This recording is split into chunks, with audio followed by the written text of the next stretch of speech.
जय श्री राम, हर हर महादेव। भगवान आवता जन्माष्टमी पर, आगामी जन्माष्टमी पर अवश्य जन्म लेजो। દુર્યોધને આજ પણ જીવિત છે અને બહેનોના લાજ લૂંટે છે, માતાઓના લાજ લૂંટે છે. બાંગ્લાદેશમાં હિન્દુઓ રડે છે, તીર્થોમાં વ્યભિચાર થાય છે. કંસ આજે સંતોને પરેશાન કરે છે. આજ સાધુ સંતોને લોગ આપતા નથી, નિંદા વધારે કરે છે.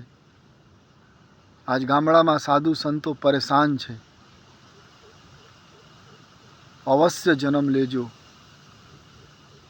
આવતા જન્માષ્ટમી પર. ધર્મ વેચાય છે, કથાના નામે ધર્મ ધંધા બની ગયેલા છે. મીરાબાઈના ભજનો વેચાય છે, નરસિંહ મહેતાના ભજનો વેચાય છે. આજ હું ભારતમાં ફરું છું તો યજ્ઞ ઓછો થાય છે, વ્યસન વધારે થાય છે. ગામડા હોય કે શહેર, 5% લોકો પણ ભગવાન ગાયત્રી મંત્ર નથી જાણતો. 2% લોકો હનુમાન ચાલીસા નથી જાણતો, પણ 95% લોકો વ્યસન કરે છે.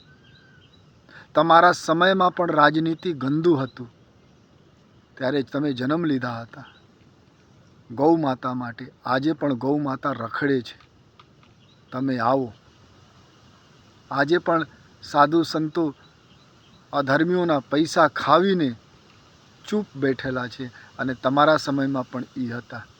કોઈ સત્ય માટે ઊભા ન થતા, અત્યાચાર કરતા. પ્રજા ઉપર કંસ અત્યાચાર કરતા, આજે પણ અત્યાચાર છે. આજ ગામડે ગામડે છોડો, શહેર જ્યાં ભણતર વધારે છે, એજ્યુકેશન વધારે છે, ત્યાં પણ વૃદ્ધાશ્રમ છે. ઘર ઘરમાં રોગ છે. પતિ પત્નીને સોશિયલ મીડિયા પર નચાવે છે પૈસા માટે. પિતા પુત્રીને નચાવે છે. કથાઓમાં બહેનો નાચે છે. ચારો તરફ અંધેરા છે, અને તમે આશાની કિરણ છો. ફેસલા તમારે કરવાનું છે.